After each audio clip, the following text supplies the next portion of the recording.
Good morning everyone. Praise God. എൻ്റെ പേര് മഞ്ജു. ദൈവത്തിന്റെ നാമത്തിന് മഹത്വം ഉണ്ടാകട്ടെ. യേശുക്രിസ്തുവിനെ പോലെ ഒരു ദൈവം ഈ ലോകത്തിലില്ല, അല്ലെ? നമ്മൾ ഒരുപാട് പേരെ പറ്റി കേട്ടിട്ടുണ്ട്, ഒരുപാട് സോ കോൾഡ് ദൈവങ്ങളെ പറ്റി കേട്ടിട്ടുണ്ടെങ്കിൽ പോലും സ്വന്തം സൃഷ്ടിക്ക് വേണ്ടി തന്നെ ബലി കൊടുത്ത ഒരു ദൈവത്തെ പറ്റി നമ്മളെങ്ങും കേട്ടിട്ടില്ല.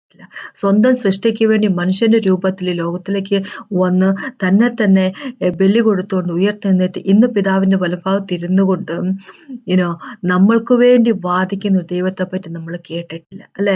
ദൈവത്തിന്റെ സ്നേഹം, യേശുക്രിസ്തുവിന്റെ സ്നേഹം, അത് അളക്കാൻ വയ്യാത്ത ഒരു സ്നേഹമാണ്, അല്ലെ? തന്നെ ബലി കൊടുക്കാൻ മാത്രം, തന്നെ പറ്റി ഒന്നും ചിന്തിക്കാതെ, അല്ലെ, തന്നെ ബലി കൊടുക്കാൻ മാത്രം ഒരു മനസ്സുണ്ടായിരുന്ന ഒരു ദൈവമാണ് നമ്മുടെ ദൈവം യേശുക്രിസ്തു. യേശുവിന്റെ സ്വഭാവത്തിലേക്ക് നോക്കുമ്പോൾ നമുക്ക് കാണാൻ പറ്റുന്ന ഒരു ഒരു കാര്യം എന്താന്ന് വെച്ച് കഴിഞ്ഞാലും യേശുവിനെ പറ്റി ചിന്തിക്കാതിരിക്കുന്ന ഒരു സ്വഭാവം, അല്ലെ? എനിക്കെന്ത് എന്നൊരു കാര്യം ചിന്തിക്കാതെ തന്നെ ത്യാഗമായിട്ട് കൊടുക്കാൻ, ബലിയായിട്ട് കൊടുക്കാൻ, സാക്രിഫൈസ് ആയിട്ട് കൊടുക്കാൻ, അല്ലെ, ഒരു മനസ്സുള്ള ഒരു ദൈവം, അല്ലെ? അപ്പോൾ സാക്രിഫിഷ്യൽ ആണ് ദൈവത്തിന്റെ സ്നേഹം. അതാണ് എനിക്കിന്ന് പറയാനുള്ളത്, അല്ലെ? നമ്മൾക്ക് വേണ്ടി എന്തും ചെയ്യാൻ തയ്യാറായിട്ടുള്ള ഒരു ദൈവം. എന്തും ചെയ്യാൻ തയ്യാറെന്ന് ചോദിച്ചാൽ മോശപ്പെട്ട കാര്യങ്ങൾ ചെയ്യാൻ തയ്യാറാന്നല്ല പറയുന്നത്, അല്ലെ?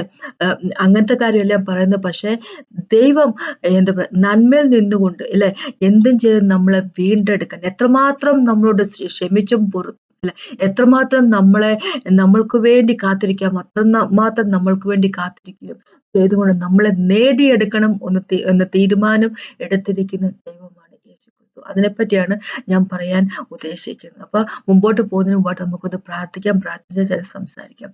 കർത്താവേ, ഈ സമയത്ത് നന്ദി പറയുന്നു.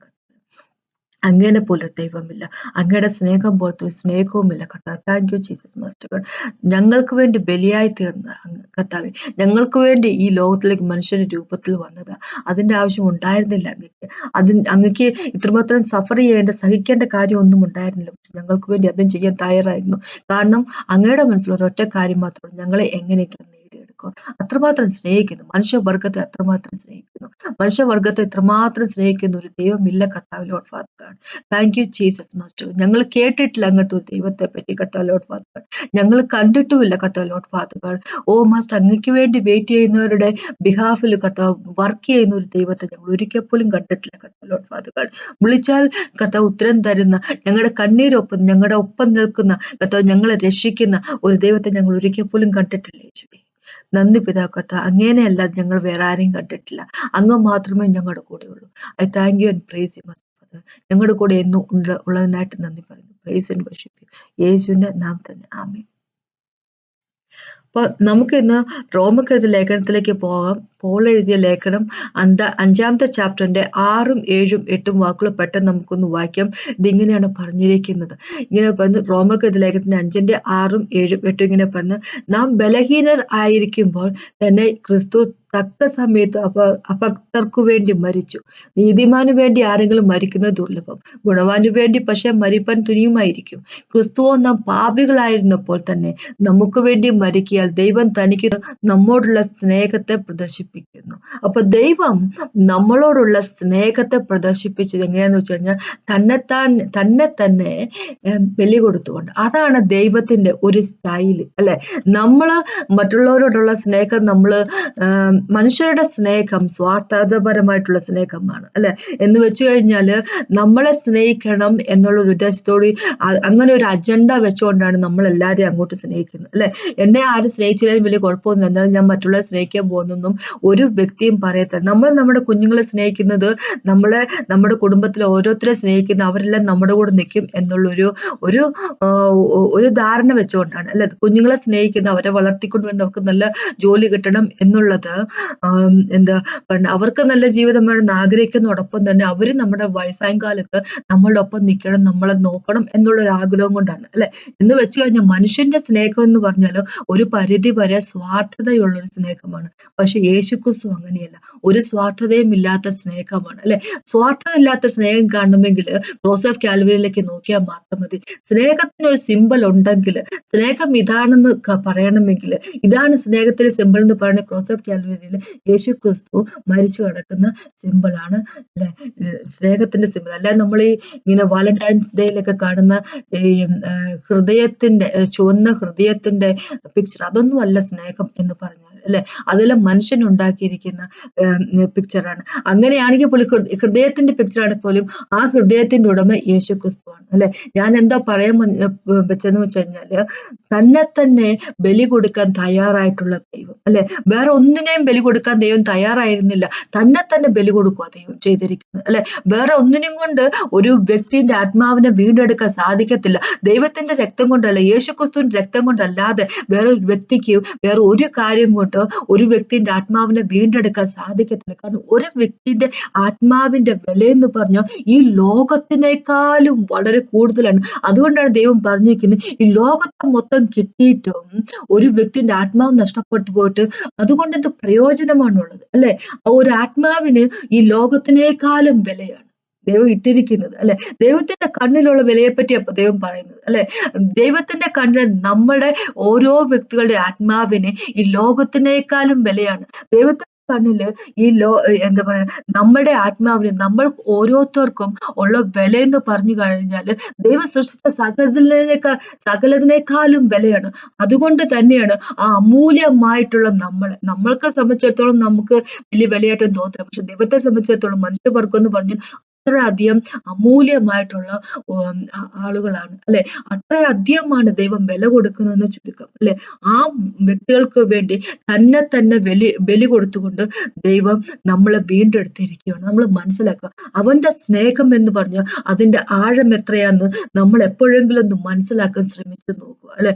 അപ്പോൾ നമുക്ക് മനസ്സിലാവും എത്രമാത്രം വലിയ കാര്യമാണ് നമ്മുടെ ദൈവം നമുക്ക് വേണ്ടി ചെയ്തത്. ക്രോസ് ഓഫ് കാൽവരിയിൽ തന്നെ പാപമാക്കി തീർത്തപ്പോൾ അല്ലെ, ഒരു അച്ഛന്റെ ഹൃദയം ദൈവം കാണിച്ചിരിക്കുന്നത് അല്ലെ? അതോടൊപ്പം തന്നെ ദൈവത്തിന്റെ റൈച്ചസ്നെസ് അല്ലെ, നീതി ന്യായ ബോധവും അല്ലെ, ദൈവം അവിടെ പ്രകടിപ്പിച്ചിരിക്കുക ചെയ്തിരിക്കുന്നു. ക്രോസ് ഓഫ് കാൽവരിയിൽ സ്നേഹവും ദൈവത്തിന്റെ റൈച്ചസ്നെസ്സും ഒരേ സമയത്ത് പ്രകടിപ്പിക്കുക ചെയ്തിരിക്കുക. നമ്മളോട് നേരെ സ്നേഹമാണ് കാണിച്ചതെങ്കിൽ അല്ലെ, നമ്മുടെ പാപത്തിൽ നിന്ന് അല്ലെ, നമ്മൾ മരണത്തിലേക്ക് പോയിക്കൊണ്ടിരുന്ന നമ്മളെ വിടുവിച്ചപ്പോൾ, നമ്മൾ ഫ്രീ ആയിരുന്നപ്പോൾ, നമ്മൾ എന്താ പറയാ ജയിലിൽ കിടന്നവരാണ്, നമ്മുടെ ആത്മാവ് ജയിലിൽ കിടന്നതാണ് അല്ലെ?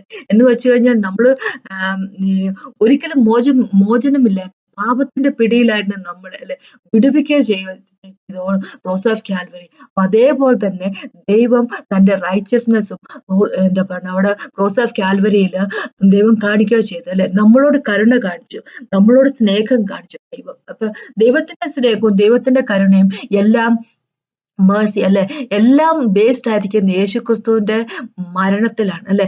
ദൈവം നമ്മളുടെ നേരെ നോക്കുവാണ്, പിതാവ് നമ്മുടെ നേരെ നോക്കുവാണെങ്കിൽ എന്ത് പറ്റുമെന്ന് വെച്ചാൽ പിതാവിന് നമ്മുടെ പാപം കാണാൻ സാധിക്കും അല്ലെ? പക്ഷെ യേശുക്രിസ്തു വഴിയാണ് നമ്മൾ നോക്കുന്നതെങ്കിൽ ദൈവത്തിന് കാണാൻ പറ്റുന്ന സ്വന്തം പുത്രനെ മാത്രമേ ഉള്ളൂ. അപ്പൊ നമ്മളോട് ദൈവം കാണിക്കുന്ന കൃപയെന്ന് പറഞ്ഞാൽ, നമ്മളോട് ദൈവം കാണിക്കുന്ന മേഴ്സി അല്ലെ, കരുണയും എല്ലാം ബേസ്ഡ് ആയിരിക്കുന്ന യേശുക്രിസ്തുവിന്റെ സ്നേഹത്തിലാണ്, ക്രിസ്തുവിന്റെ മരണത്തിലാണ്, യേശുക്രിസ്തുവിന്റെ ഉയർത്തെഴുന്നേൽപ്പിലാണ് അല്ലെ? അപ്പൊ യേശുക്രിസ്തു ആണ് നമ്മളെ ക്വാളിഫൈഡ് ആക്കിയത് ദൈവത്തിനാൽ സ്വീകരിക്കപ്പെടാൻ അല്ലെ? ദൈവത്തിനെ നമ്മളെ സ്വീകാര്യമാക്കി തീർത്തത് യേശുക്രിസ്തുവിന്റെ സ്നേഹമാണ്. അതിനുവേണ്ടി തനിക്കുള്ളതെല്ലാം വേണ്ടെന്ന് വെച്ചു അല്ലെ? തനിക്ക് ഉള്ളതെല്ലാം വേണ്ടെന്ന് വെച്ചിട്ട് ഈ ലോകത്തിലേക്ക് നമ്മൾക്ക് വേണ്ടി മനുഷ്യന്റെ രൂപത്തിൽ അല്ലെ വന്നതാണ് യേശുക്രിസ്തു. നമുക്കറിയാം, യോഹന്നാന്റെ എഴുതിയ സുവിശേഷം 17-ാമത്തെ ചാപ്റ്ററിലേക്ക് പോകുമ്പോൾ യേശുക്രിസ്തു പ്രാർത്ഥിക്കുന്ന കണ്ടല്ലേ? യേശുവിന് വേണ്ടി പ്രാർത്ഥിക്കുന്നു, തന്റെ ശിഷ്യന്മാർക്ക് വേണ്ടി പ്രാർത്ഥിക്കുന്നു, ഇനി ശിഷ്യന്മാർ വഴി രക്ഷിക്കപ്പെടുന്ന ആൾക്കാർക്ക് വേണ്ടി അല്ലെ, എന്ന് വെച്ചാൽ നമ്മളെ പോലുള്ളവർക്ക് വേണ്ടി പ്രാർത്ഥിക്കുന്നു. അപ്പൊ ഇങ്ങനെയാ ദൈവം പറഞ്ഞിരിക്കുന്നു.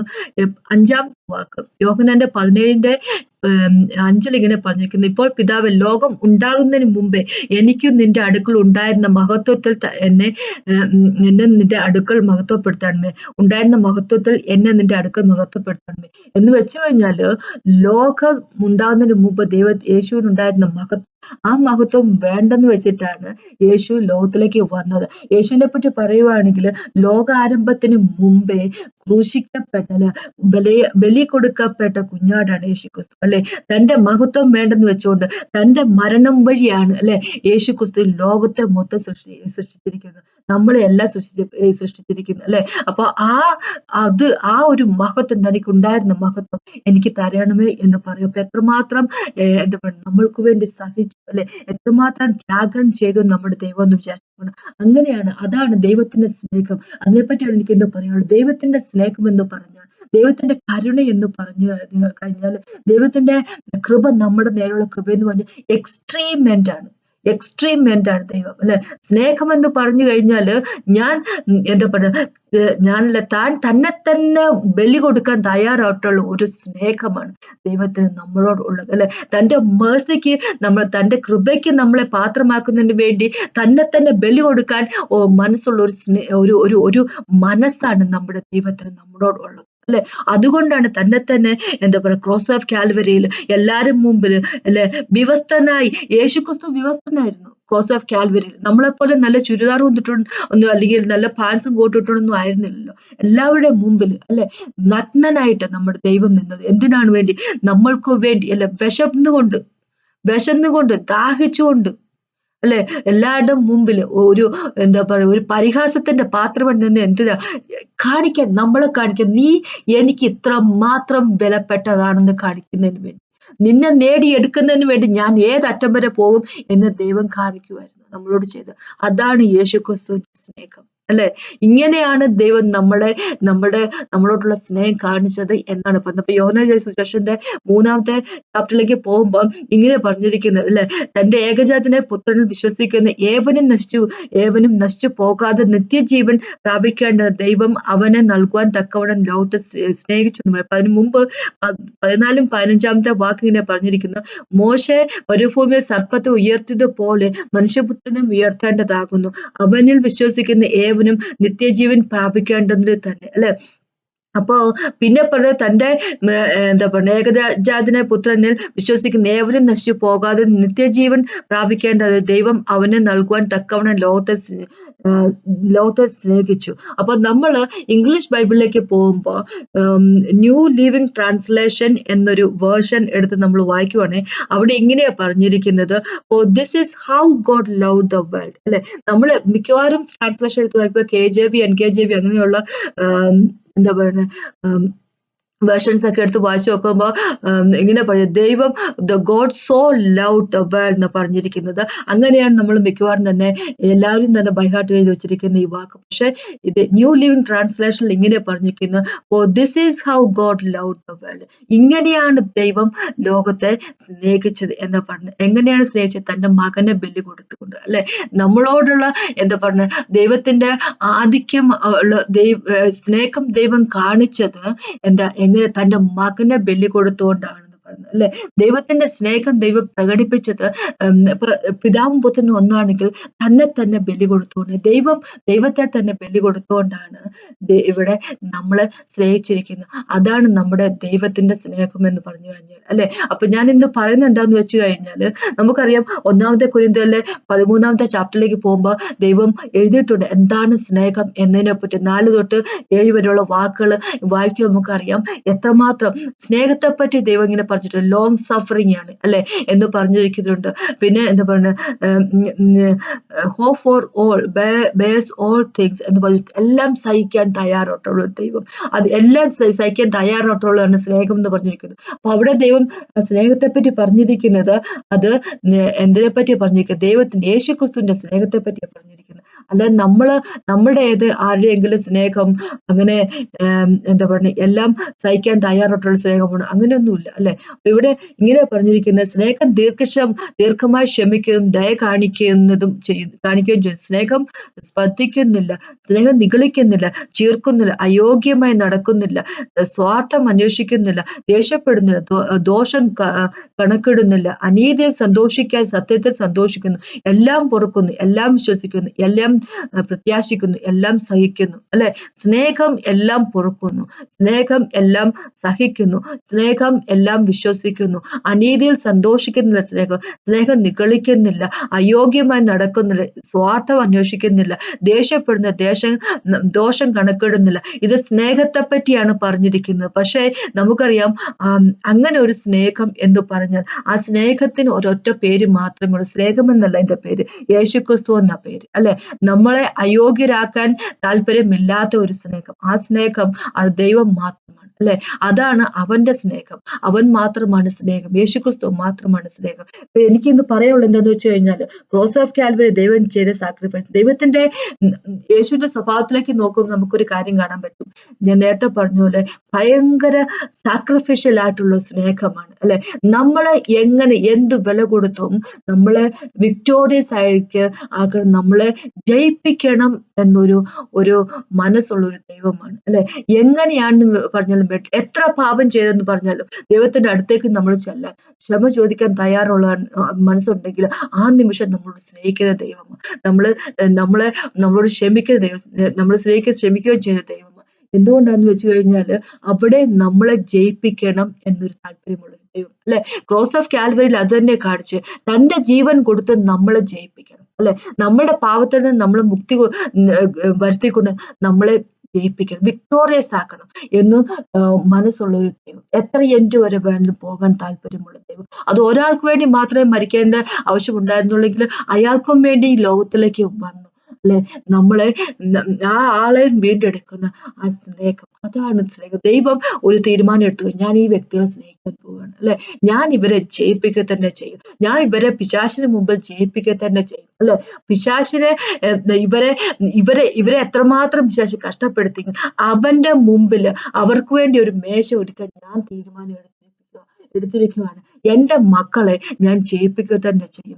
എന്റെ മക്കളെ ഈ ലോകത്തിന്റെ, അല്ലെ, എന്നെ പഴിക്കുന്നവരെയും എന്നെ തള്ളിക്കളയുന്നവരെയും എന്നെ തള്ളിക്കളഞ്ഞവനായ പിശാചിനെ അവന്റെ ഇഷ്ടത്തിന് പോയ, അല്ലെ, എന്റെ കുഞ്ഞുങ്ങൾക്ക് ദ്രോഹം ചെയ്തവന്റെയും മുമ്പിൽ വെച്ച് ഞാൻ അവരെ വിക്ടോറിയസ് ആക്കും. ഞാൻ അവരെ ജയിപ്പിക്കുക തന്നെ ചെയ്യും. അതാണ് നമ്മുടെ ദൈവത്തിന്റെ സ്നേഹം, അല്ലെ? സാക്രിഫിഷ്യൽ ആയിട്ടുള്ള സ്നേഹം. അപ്പൊ ഒരു കാര്യം നമ്മൾ മനസ്സിലാക്കുക, എപ്പോഴും അവന്റെ മുമ്പിലേക്ക് വരുന്നതിന് വേണ്ടി നമ്മൾ ഒന്നും കൊണ്ടും പേടിക്കേണ്ട കാര്യമില്ല. നമ്മൾ പാപം ചെയ്തു പോയിട്ടുണ്ടെങ്കിൽ ക്ഷമ ചോദിക്കാൻ തയ്യാറാണെങ്കിൽ ക്ഷമിക്കുന്നവനാണ് അവൻ, അല്ലെ? നമ്മുടെ ഹൃദയത്തിന്റെ വാതിൽ മുട്ടുന്നവനാണ് അവൻ, അല്ലെ? എത്രമാത്രം നമ്മൾ യേശുവിൽ നിന്ന് അകന്നു പോയാലും നമ്മളെ തേടിയെത്തുന്ന സ്നേഹമാണ് യേശു ക്രിസ്തുവിന്റെ സ്നേഹം, അല്ലെ? അവിടെ ഒന്ന് മാത്രമേ ഉള്ളൂ നമ്മുടെ ദൈവം വിചാരിക്കുന്നത്, എനിക്ക് ഇവരെ എങ്ങനെയെങ്കിലും ജയിപ്പിക്കണം, അല്ലെ? എന്റെ കുഞ്ഞുങ്ങൾ വീണു പോകാൻ ഞാൻ സമ്മതിക്കത്തില്ല. നമ്മളൊന്ന് വിചാരിച്ച് നോക്ക്, നമ്മൾ മനുഷ്യരായിരിക്കുന്നവര് നമ്മുടെ കുഞ്ഞുങ്ങളെ വീണു പോകാൻ ഒരു കാലത്ത് നമ്മൾ സമ്മതിക്കും, അല്ലെ?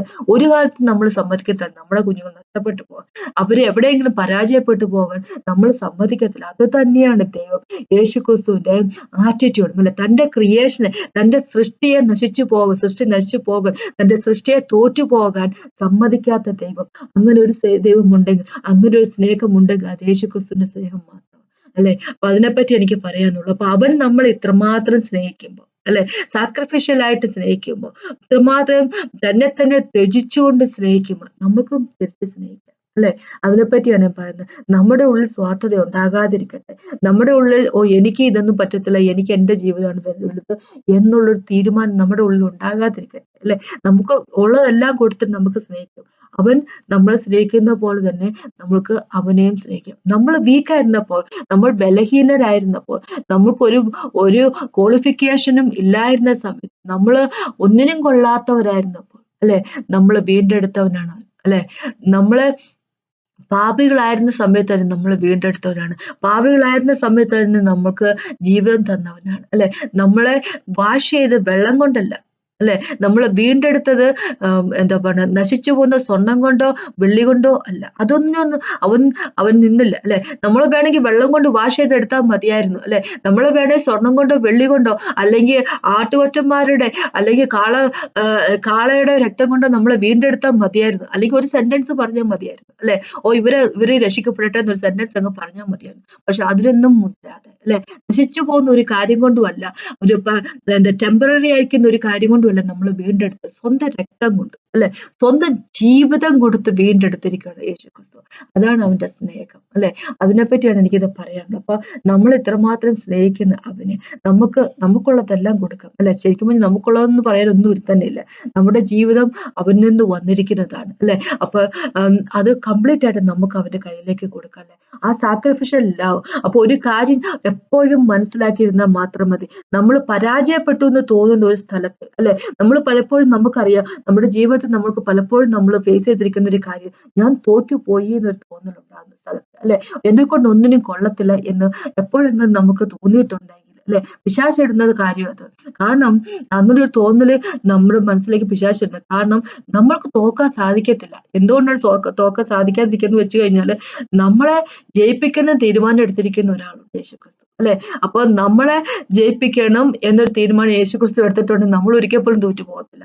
നമ്മൾ എത്രമാത്രം കഷ്ടപ്പെട്ടെന്ന് പറഞ്ഞാൽ നമുക്ക് തോക്കാൻ സാധിക്കത്തില്ല. നമ്മൾ എപ്പോഴും വിക്ടോറിയസ് ആണ്. നമ്മൾ യേശുവിലാണെങ്കിൽ നമ്മൾ വിജയാളികളാണ്. അപ്പൊ അത് നമ്മൾ എപ്പോഴും മനസ്സിലാക്കുക. അവന്റെ സ്നേഹം എത്ര അറ്റത്തോളം വരെ പോകുന്ന സ്നേഹമാണെന്ന് മനസ്സിലാക്കിക്കോ. അതിനെപ്പറ്റിയാണ് എനിക്ക് പറയാനുള്ളത്. അപ്പൊ ജീവിതത്തെ നമ്മുടെ ജീവിതത്തെ അവന്റെ കയ്യിലേക്ക് നമുക്ക് കൊടുക്കാം. അല്ലെ? അവൻ നമ്മളെ സ്നേഹിക്കുന്ന പോലെ അത്രയും നേരം നമുക്കും അവനെ സ്നേഹിക്കാം. അല്ലെ? അതിനുള്ള കഴിവ് നമുക്ക് ഹോളി സ്പിരിറ്റ് ഗോഡ് തരട്ടെ. അതിനെപ്പറ്റിയാണ് എനിക്ക് പറയാനുള്ളത്. ഒരിക്കൽ പോലും നമുക്ക് തോക്കാൻ സാധിക്കത്തില്ല. നമ്മൾ തോക്കത്തില്ല. കാരണം നമ്മുടെ ഉള്ളിൽ വസിക്കുന്ന ദൈവമാണ്. അല്ലെ? നമ്മൾ നടത്തുന്നത് അവനാണ്. അവന്റെ രക്തം കൊണ്ടാണ് നമ്മൾ വീണ്ടെടുത്തിരിക്കുന്നത്. നമ്മൾ അവന്റേതാണ്. നമ്മൾ തോറ്റു പോകത്തില്ല. അതാണ് എനിക്ക് പറയാനുള്ളത്. അപ്പൊ നമുക്കൊന്ന് പ്രാർത്ഥിച്ചുകൊണ്ട് നിർത്താം. കർത്താവേ, സമയത്ത് നന്ദി പറയുന്നു കർത്താവേ. Thank you Jesus master God. Praise and worship you master father.